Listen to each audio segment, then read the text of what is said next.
Colonialism in the Caribbean. Let's talk about it.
Colonialism in the Caribbean started in the 15th century, mostly around 1493.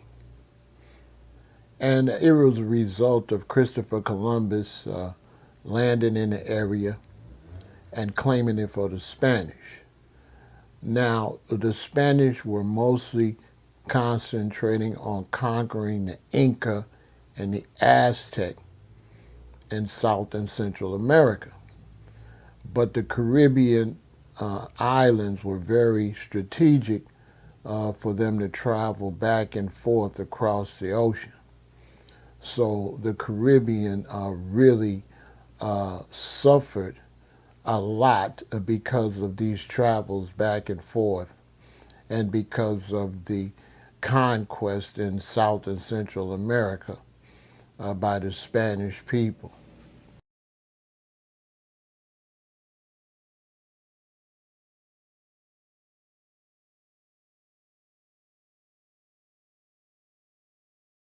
Now, as Spanish settlers started to move into the Caribbean more and more, a lot of the native people of the Caribbean got sick from European diseases, and many of them died.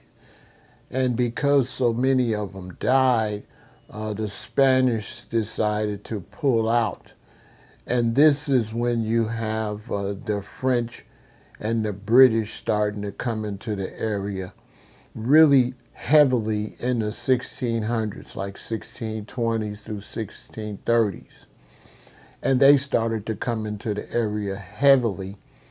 And with the start of the Atlantic slave trade, they started to bring in hundreds of thousands of Africans into the Caribbean to do the work, since so many of the native people had died from the diseases. And so the Caribbean islands really were the main focal point of slavery and really suffered a serious devastation dealing with slavery and the Africans being brought there from Africa. The Caribbean islands was the breeding ground and also the breaking grounds where they took the slaves to break them. So in many cases, when people in America questioned slavery and questioned how many boats and how many slaves came, they failed to realize that many of the slaves were bred once they were brought to the Caribbean, and many of the slaves were bred once they were brought to America. So not all of the slaves came across the ocean. They were babies raised into slavery, bred into slavery.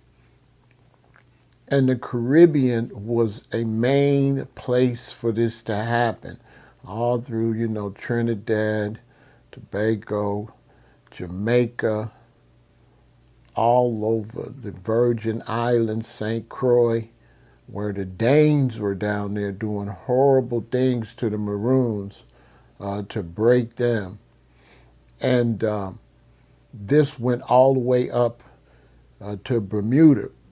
Now you must know that Bermuda is not actually a Caribbean island because it's far north, but it might as well have been a Caribbean island because it suffered much of the same colonialism that all of the islands in the Caribbean suffered. And the only reason Bermuda is not a Caribbean island because it's just a bit north. Now, after the Spanish-American War, only Cuba and Puerto Rico remained territory of Spain. The rest of the islands ended up being all split up and invaded by various nations, Dutch, French, British, mostly French and British. You had Portuguese coming down there too, but the Portuguese spent most of their energy in the South Pacific, like Hawaii. So this is how the Spanish end up after that war, not being so heavily involved with the Caribbean. But the British and the French really stepped it up and really came in heavily and really were the backbones of a lot of the slavery that was going on down there. Because even though a lot of the indigenous people had died from the diseases the Europeans brought down there, the land was perfect for the sugar cane and the coffee plantations, mainly the sugar cane. So they were down there beating and mistreating the Africans from Africa to get them to work on these sugar cane plantations. And this was all throughout the Caribbean and Bermuda. And it was really horrible. The black people in those areas suffered tremendously. And it was often said that some of the slaves that couldn't be broke, they would not breed them or bring them to the United States. They would leave them down there or just kill them. Now, before the European conquest in the Caribbean, some of the oldest people known in that area were the people in Trinidad, in that area where you had both Carib people and you also had the Arawak real heavy. You also had Arawak all throughout the Caribbean. But Trinidad has some of the oldest findings of these people. And these people flourished all through that area before the Spanish and the British and the French came down, and the Danes came down. The Danes were very brutal, especially in St. Croix and the Virgin Islands, where they had horrible practices that they did to the Maroon people. The Danes were so brutal in St. Croix, and the slave owners were so brutal in the Virgin Islands that you know, if you did something wrong and they forgave you, you had to, you know, lose a leg or ear, or they would brand you on your forehead. You know, it was a horrible situation all throughout the Caribbean. And some of the punishments was unreal, all down in Jamaica, where they would cut the women's stomachs open and the babies would fall out, and they would stomp the babies to death in front of the women and men and other children. And so the situation was extremely brutal in the Caribbean. In many ways, it was more brutal than it was in the United States. So, like for example, in St. Croix, if there was a plot for an uprising or an escape, and you knew something about it, and they found out, they would brand you on your forehead. It was just unbelievably cruel. And many of these people that was involved in that were descendants of the nation of pirates, and this is not historically documented. But pirates roamed the seas in those days and took slaves, even of their own Europeans, to do the rowing. And so you had, when you think about pirates, you think about one ship, but you would have fleets of pirate ships that would just be out doing all type of things. And these were some of the people that were early participants in slavery.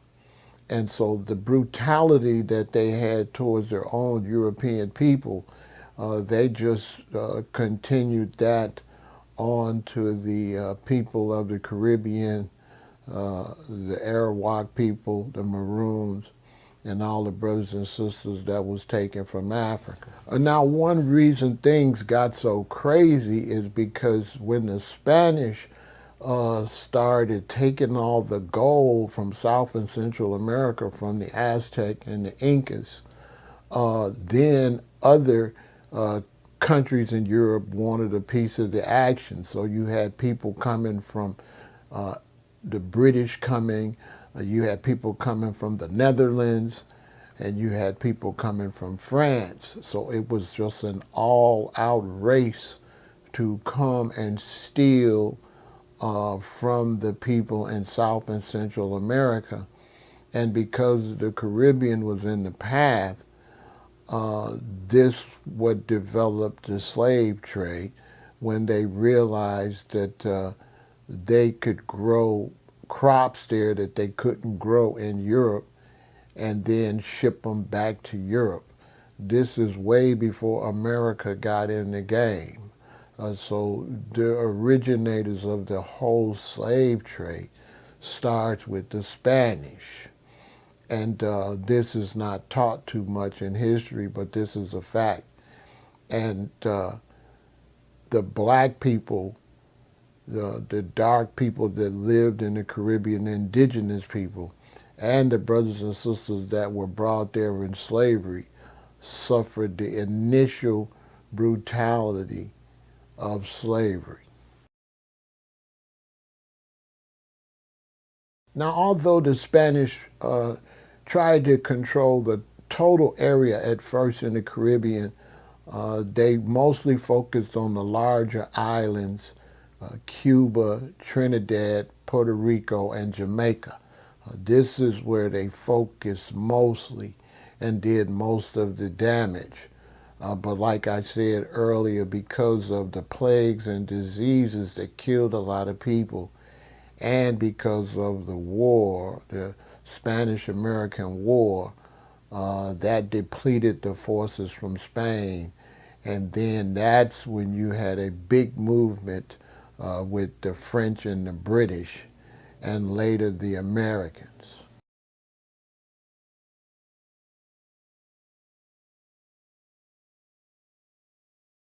There was a lot of action, and the French and the British and the Spanish really concentrated a lot on Bermuda.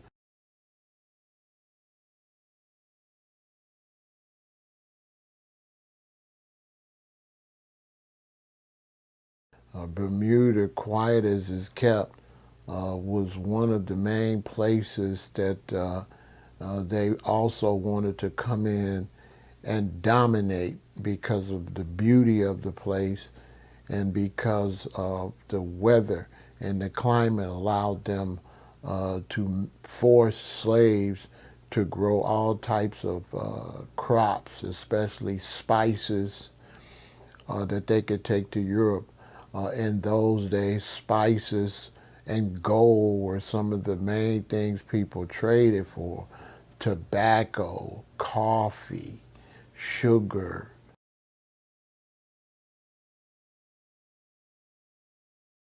These things were very valuable in Europe, where the climate was not suitable to grow these things, especially up in the Netherlands. And when you start talking about the Danes, that were also very upset with the British because the British had, land that was somewhat better for growing, and the Danes were in a very cold, harsh climate. And this is, if you go back and study, you'll see the major war between the Danes and the British were all about this Viking culture trying to get out of the cold and come down to find better places to live in Europe. And the Danes and the Vikings were known for sailing, so were the Spanish. And so these conquests within Europe spread to conquest of places where black people live, including Africa, the Caribbean, and the brown people of South and Central America.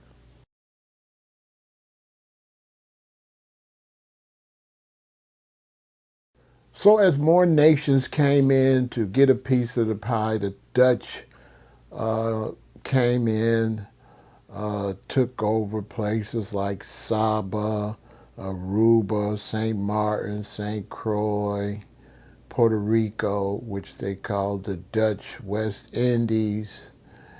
The French came in and took a lot of places. The British came in. And if you look at the beginning of this video and notice the Caribbean flags, you'll notice the British flag is a part of a lot of the Caribbean islands' flag, just to show how colonialism is still a huge part in that region.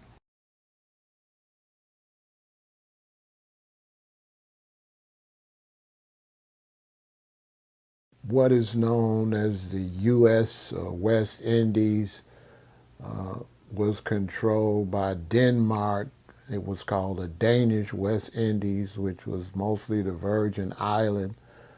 These were the Danes, some of the most brutal people ever, and they brought their brutality from Europe down to the Virgin Islands, especially St. Croix, and lots of horrible things happened to the Maroons on St. Croix during slavery and during that era. So everyone started coming in for a piece of the pie.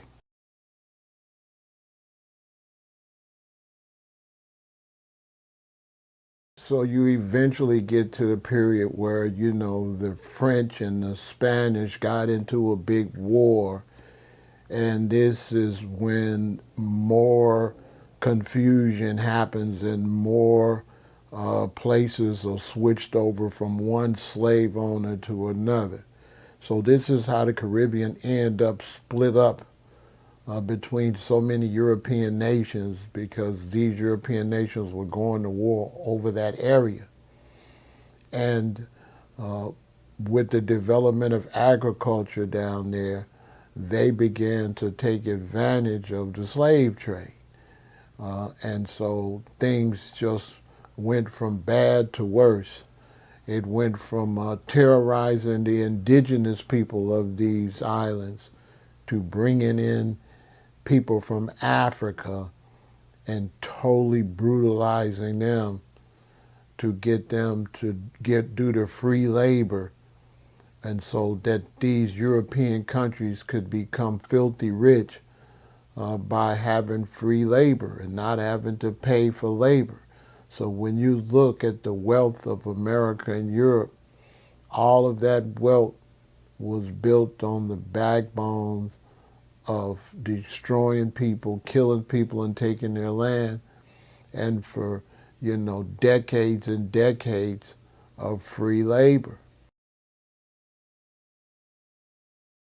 So these nations just brought in lots and lots and lots of slaves. The British brought in like 1,665,000 slaves. The Dutch brought in 500,000 to their areas. And the French brought in like 1,600,000 slaves to the French Indies. So you had the British Indies, the Dutch Indies, and the French Indies, and they were bringing slaves like crazy by the millions so that they can take advantage of this free labor and use this luscious land to grow.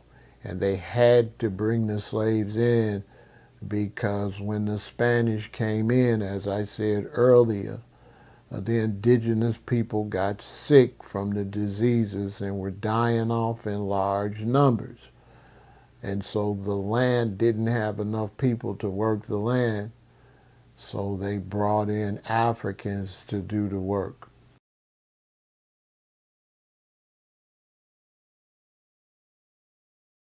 Now when you get to like the 1800s, the British had the Abolition of the Slave Trade Act, like 1807. And so people that were still slaves, that were already slaves, remained slaves. They didn't take any new slaves. And it was like 1830 something before they released the people that were slaves. So this was when some of the slavery eased up with the British Indies, you know.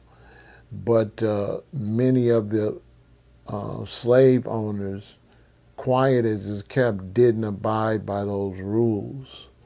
The same in America, that even though slavery was abolished, back off in those areas where nobody could get to, where there's just hundreds and hundreds of acres, there were people in America that were still slaves until the 1970s.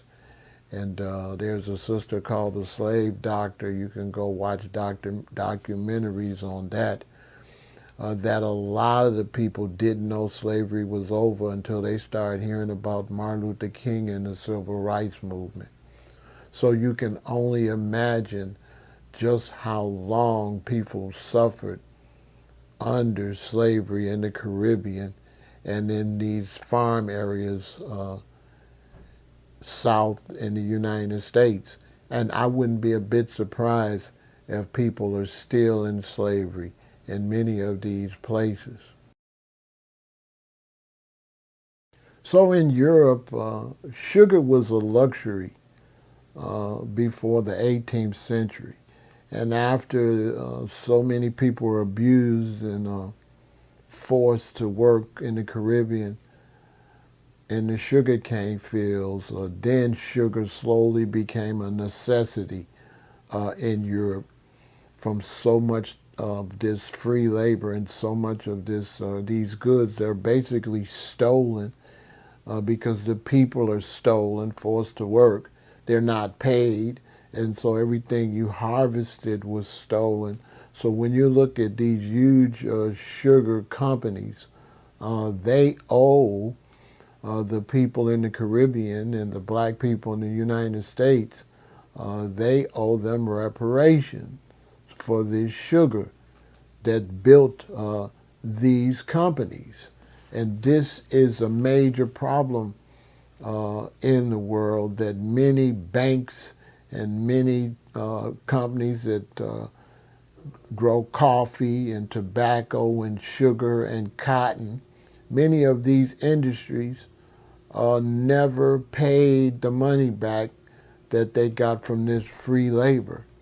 And so a lot of the families in the Caribbean and in the United States are on billions of dollars in revenues for free labor that was forced upon their ancestors. So many of the brothers and sisters in the Caribbean suffered for a long time. Haiti was the first ones to break away by 1804, Haiti had finally won their war and become independent.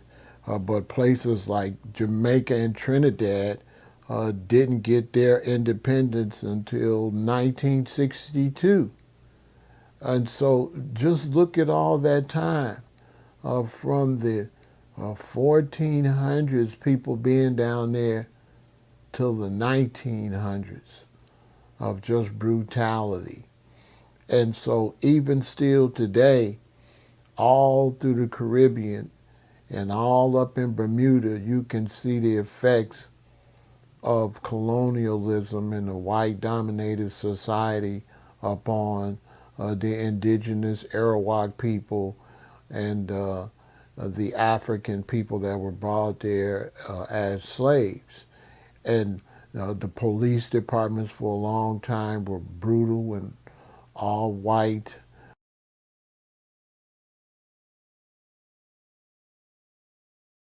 And the system in the Caribbean was set up to keep the black people down and to keep them oppressed. And so when you start getting to the Black Power era in the United States, this started to spread through the Caribbean, so and some other islands like Bermuda, and so Bermuda was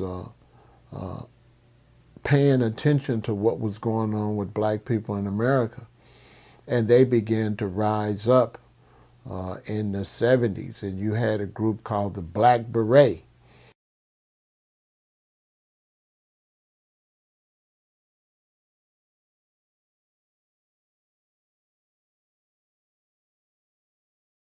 And the Black Beret were basically some Black Panthers in Bermuda that was fighting against the white oppression that was going on the island. And so it's been a long fight for people to rise up.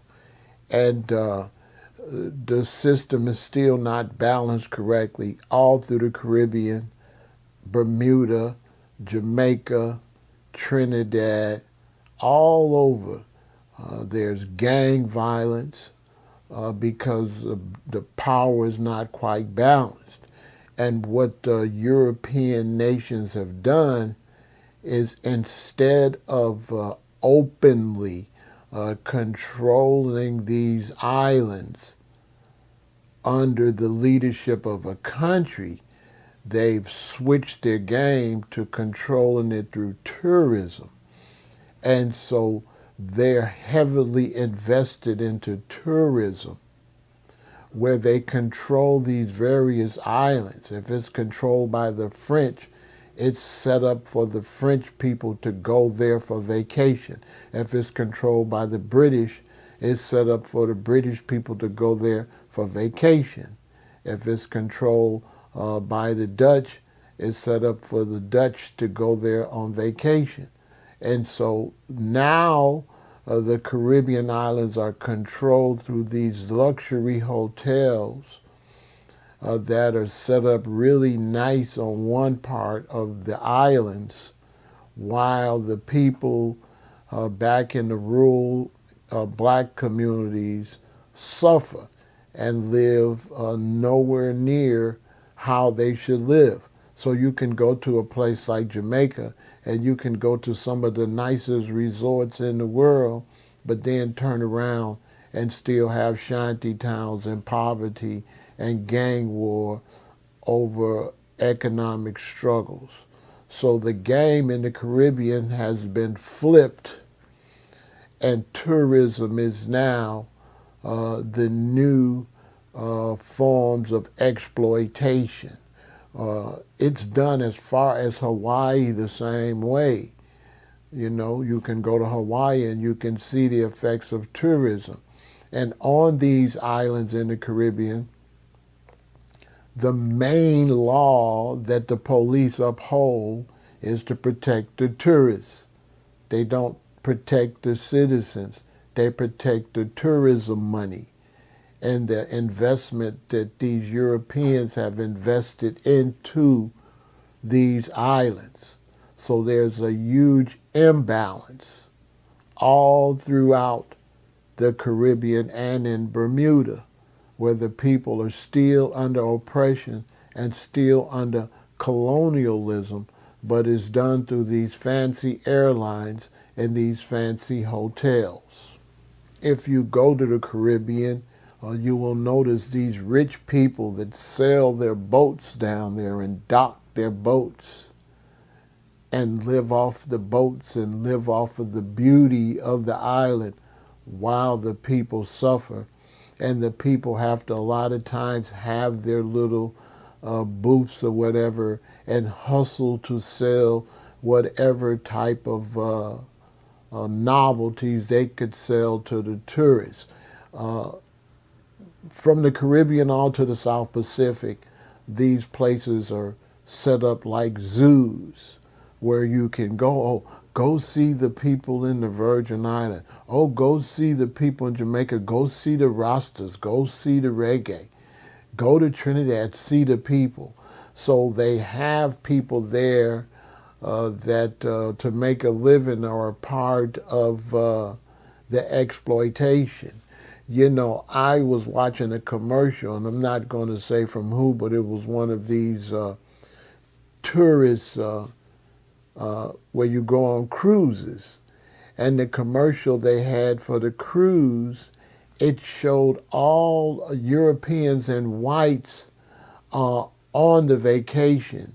And it showed all black people in the Caribbean as servants, opening the doors, bringing you a drink, okay, servicing you.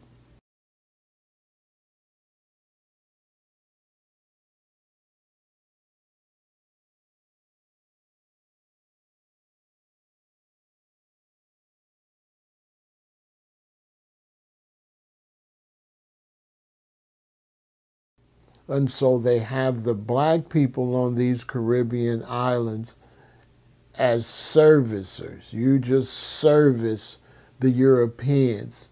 And the Europeans come and live the wonderful life of a rich person or a successful person. And the black people are portrayed as nothing but servants. And this is modern day colonialism still going on all throughout the Caribbean and even here in the United States. And it's disgusting. Now, of course, I have solutions, and this is to all the black and brown people throughout the Caribbean. You all's solution is to break away from whatever country is claiming you and to become one nation. Okay? You must do something new. From Bermuda all the way down, all of your islands, you should become an island nation, one island nation under one island flag. And you all, politicians should all work together like a United Nations or like a Congress or a Senate to do what's best for all of your Caribbean islands and exclude European countries from your business and take control. An economic revolution. You'll never be able to get free being a separate Trinidad, a separate Bermuda, a separate Bahama, a separate Jamaica, a separate Virgin Islands. You don't have a chance. You all must unite and come up with a new name and be basically a country of islands, right? Become a unified country, okay? Even though Bermuda's not in the Caribbean, include them and include all the islands and say, we are now a country. We reject being called British Virgin Islands or U.S. Virgin Islands or, you know, anybody's Virgin Islands or anybody's Caribbean island. We reject that. We are now one united country of islands that are going to look out for the benefit of our own people We're going to control our own tourism. If the big hotels and stuff want to leave, fine. Take control of your resources and build your own hotels. Build your own casinos and your own restaurants that's going to benefit the people there, okay? And unite your police departments and your military. So now you can have some control over the gang situations, because people have exploited the division amongst you and used your islands to also run drugs from South and Central America, and use your island as holdover posts for the drugs. And because of that, drug addiction has also swept through the Caribbean islands and Bermuda, because so many drugs have been coming through there. So many drugs float up on the coast and up on those islands out there. They float up on the coast of South and Central America. Anybody from Belize could tell you anytime kilos of cocaine might just float up on the shore. So the same in the Caribbean. And so the only hope for the Caribbean and Bermuda is to unite as one nation of islands, and for you all to start electing rulers that want to do that. If you have someone that is the prime minister of your island that does not want to unite with all the other prime ministers of the other island, don't vote them in. Because no island can go against a nation. No island can go against France. No little island can go against America. No little island can go against the Dutch or the British. But together, you can go against them and take your power and your clout and start working with black people from Africa that should also unite, and working with black people in America and create a black tourist industry. If whites want to come, fine. But it's time for us to do for ourselves. So start catering to African Americans that's making money to come to your island. Start setting up your own cruises, buying your own ships, where you have cruises that could take you to every island. And you can go pick the islands you want to go to on a cruise, and it's all in-house. None of the money's going to the British. None of the money's going to the Dutch and the French, to the Hyatt Regency, and to these hotels that have no interest in putting any money back into your island. They're taking the money out and they're sending it to their countries where their family is, and they're creating generational wealth for the people of the Hilton hotels and the Hyatt Regency hotels and these fancy hotels. It's not for your benefit. It all starts with leadership. The leadership in these countries in Africa, the leadership on these islands all through the Caribbean and Bermuda must start getting on one accord if you want to be able to take care of your people. Or you're going to look up and you're going to always still have crime. You're going to always still have gang wars. You're going to always still have poverty on places that are bringing in billions of dollars that is just going right back off of your island and is not benefiting the people there on the island. And you'll never be able to benefit each other until you unite. There's no reason that the Virgin Islands, Trinidad and Tobago, St. Croix, St. Kitts, St. Martinique, Bermuda, the Bahamas, there's no reason that you all are not united as one country of islands. This is your only solution. This is what you must do. You must unite. You all got to stop with the tribal war. You're doing the same thing they're doing in Africa. You're making the same mistakes that we're making here in America with our gang problem. Too much tribal war when all of the tribes are still losing. Yeah, you Trini against the JA. Yeah, you VI posse against the Trini, against the JA. But nobody likes the VI posse. Nobody likes the Trinis, and nobody likes the GAA posse from these other countries.